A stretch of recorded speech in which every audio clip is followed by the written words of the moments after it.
Nshuti bagenzi ndasubiye kubaramutsa amahoro y'umwami wacu Yesu Kristo abane namwe mwese aho muri hose ku isi yose.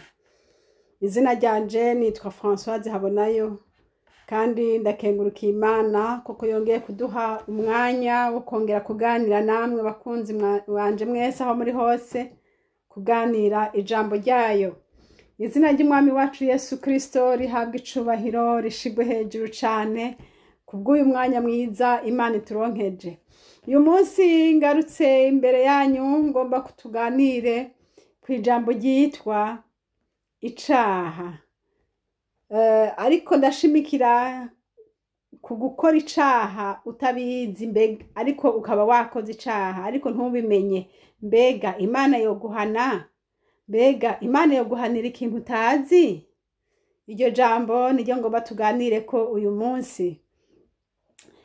Kugira ngo bidufashe kandi reka twifashije n'ubundi burorero. Mbega hamwe uriye uburozi utabuzi mbega bwo kwica? Ico kibazo ushaka kuvuga uti egome bwonyica, uburozi ntiburinda ngo mbe kuba nabumenye canke ntabumenye uburiye wopfa. Ni nk'ivyo nyene icaha nshuti yanje ukimenya cyangwa utakimenya ariko ukaba wagikoze kizokwica kuko wagikoze. Iryo jambo kumbure riragoye gutahura kubera yuko uvuga uti Imana ni nyembabazi, Imana ntiyohanira umuntu ku kintu atazi. Ariko reka turabe mu ijambo ry'Imana kumbure uko abandi byabagendekeye bakoze icaha batabizi, turabe mbega Imana yarabahanye canke ntiyabahanye. Turabe hariya mu gitabo c'Itanguriro gice ca 20 turaza turasoma imirongo mike hariya. Turasoma mu izina rya Yesu, ni inkuru dusanzwe tumenyereye abasomyi ba Bibiliya. Inkuru y'umuntu yitwa Sara muka Aburahamu. Muka Aburahamu barafatanye urugendo baragenda. Aburahamu amubarira ijambo rikomeye amubwira ati rero mupfasoni wanje aho tuzogenda dushika hose uzogenda uravuga kuri mushikanje, ntuzuvuge kuri mugore wanje kubera yuko uri mwiza cane bohava bangirira nabi bakumpora. Rero uzuvuge kuri mushikanje bisobanurwa ngo ahubwo nzogirirwa neza ku bwawe, nibagutwara bazonshikanira. Imana idufashe. Hariya Itanguriro gice ca 20 turahera ku murongo dusome hariya ku murongo w'13. Haravuga ngo nuko rero uhereye aho Imana yankuriye mu rugo rwa data ikanyerereza, naramubariye ko uko ariko akwiye kuzogenda antabara aho tuzoshika hose, akavuga ko ndi musaza we. Uko niko bari barabivuze barabifundikanya. Aha rero dushitse ahantu yarariko aragenda. Musomye hariya mu bice byatanguye muzobona ingene Aburahamu yagiye akajana na muhungu wabo Loti, akajana n'umugore wiwe Sara, bakagenda bariko baragenda mu gihugu c'Ikanani. Bari bavuye ngo Uri Hibukardaya, bariko baragenda rero mu gihugu c'Ikanani. Aho rero turabona aho yagenda arashika ingene yagenda aravuga kubera gutinya abantu ati uzovuge kuri mushikanje. Tugende rero kuri iyi nkuru yashitse aha hantu. Hari umuntu yitwa Abimeleki. Uyo onye Abimeleki yari umwami. Hariya ku murongo wa 2 dusome. Aburahamu avuga ko Sara umugore wiwe ari mushikiwe. Abimeleki umwami w'Igerari atuma ko Sara aramutwara.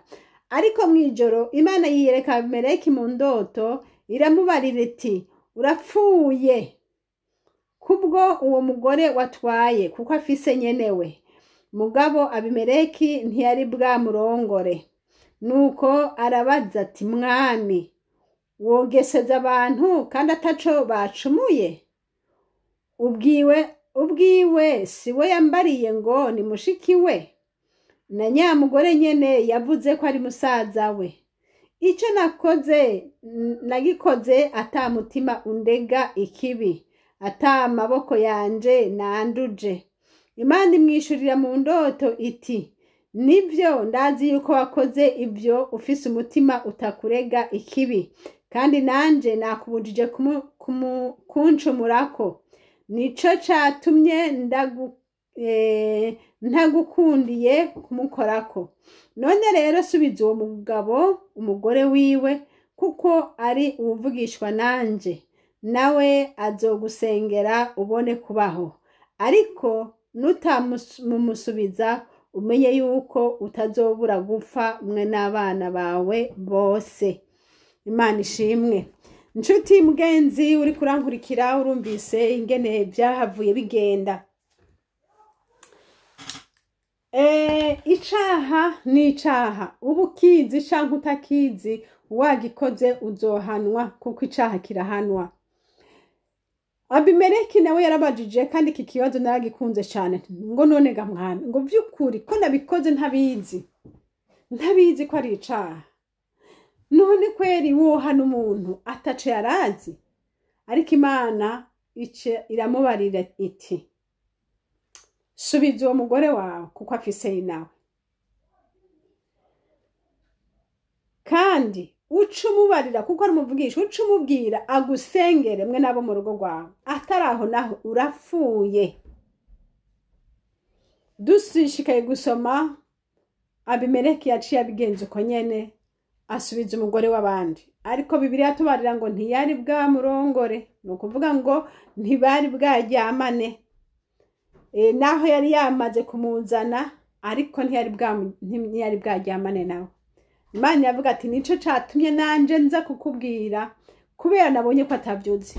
Nshuti mugenzi, hano rero ndahasangamwo icigwa gikomeye cane c'abantu bavuga ngo nabikoze ntabizi. Nivyo wabikoze utabizi, kandi kubikora utabizi sico gituma ingaruka y'icaha itakugerako. Abimeleki ingaruka yaramugezeko. Imana yamubwiye ngo urapfuye, ariko kandi acamubwira ati rero subiza uwo mugore. Hanyuma yaje kumusubiza, uca ubwira Aburahamu agusengere kugira ngo ntupfe. Imana ishimwe. Aha turabona urukundo rw'Imana, ingene ikunda abantu, ingene Imana itagomba yuko ugwa mu bintu utazi. Ariko ndongera mbwire bene data bakora ivyaha babizi, bakavyiyobagiza mu mitima yabo, nkaho umengo bariko barakonvenka Imana, bariko baringinga Imana ngo iki caha nticitwe icaha kuri bo, citwe icaha ku bandi, ariko kuri bo Imana ibahangaze.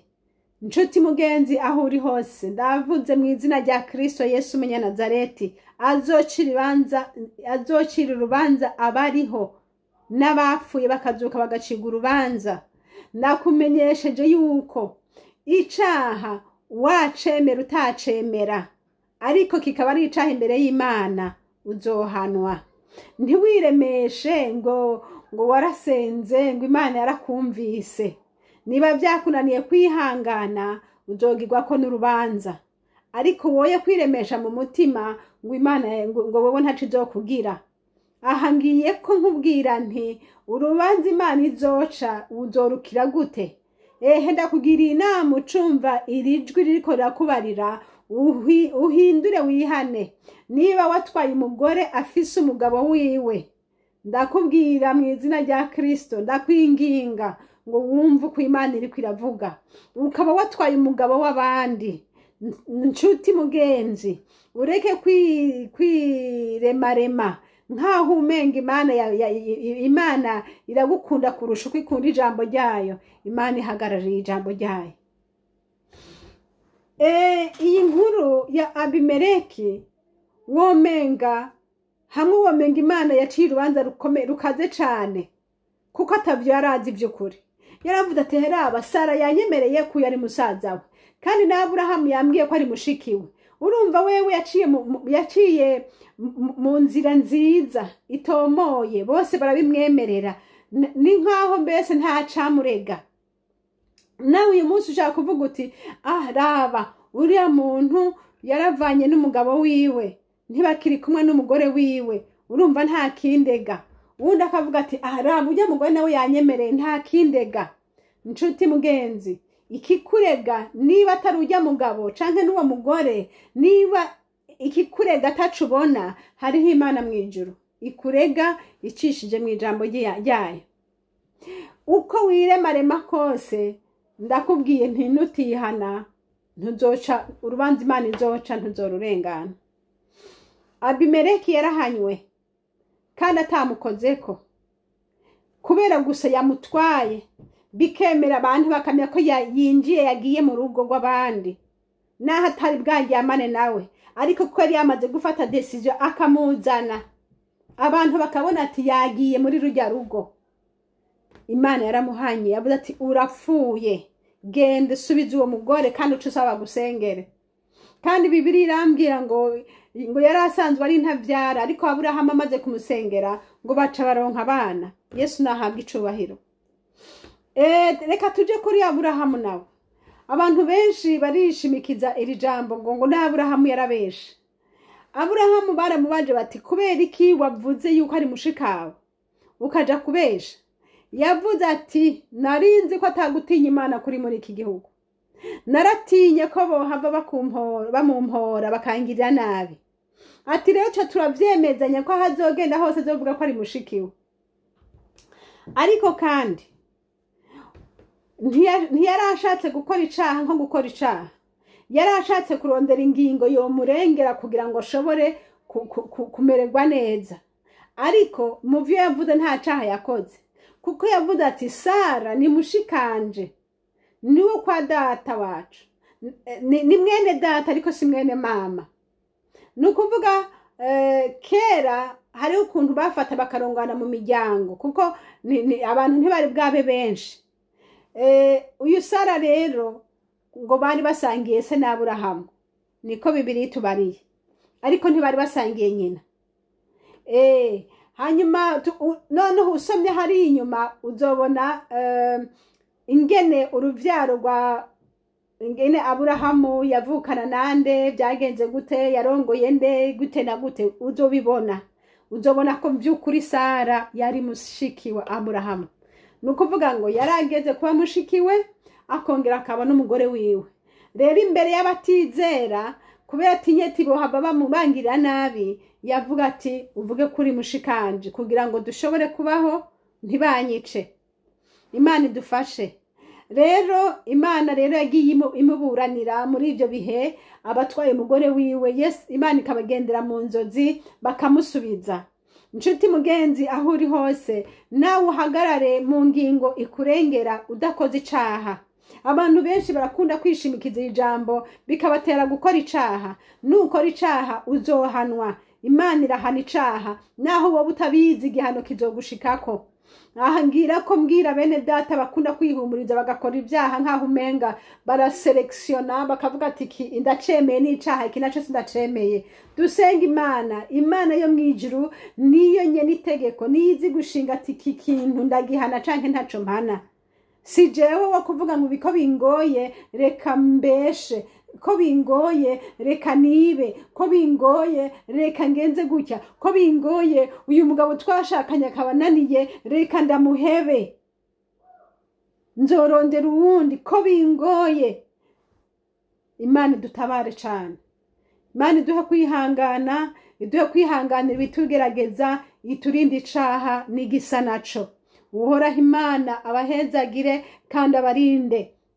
Nshuti bagenzi, hari ikintu umuntu nabonye munsi y'izuba kibi, ni kwijajara ukiyita umugororotsi kandi uri umunyabyaha. Ukijajara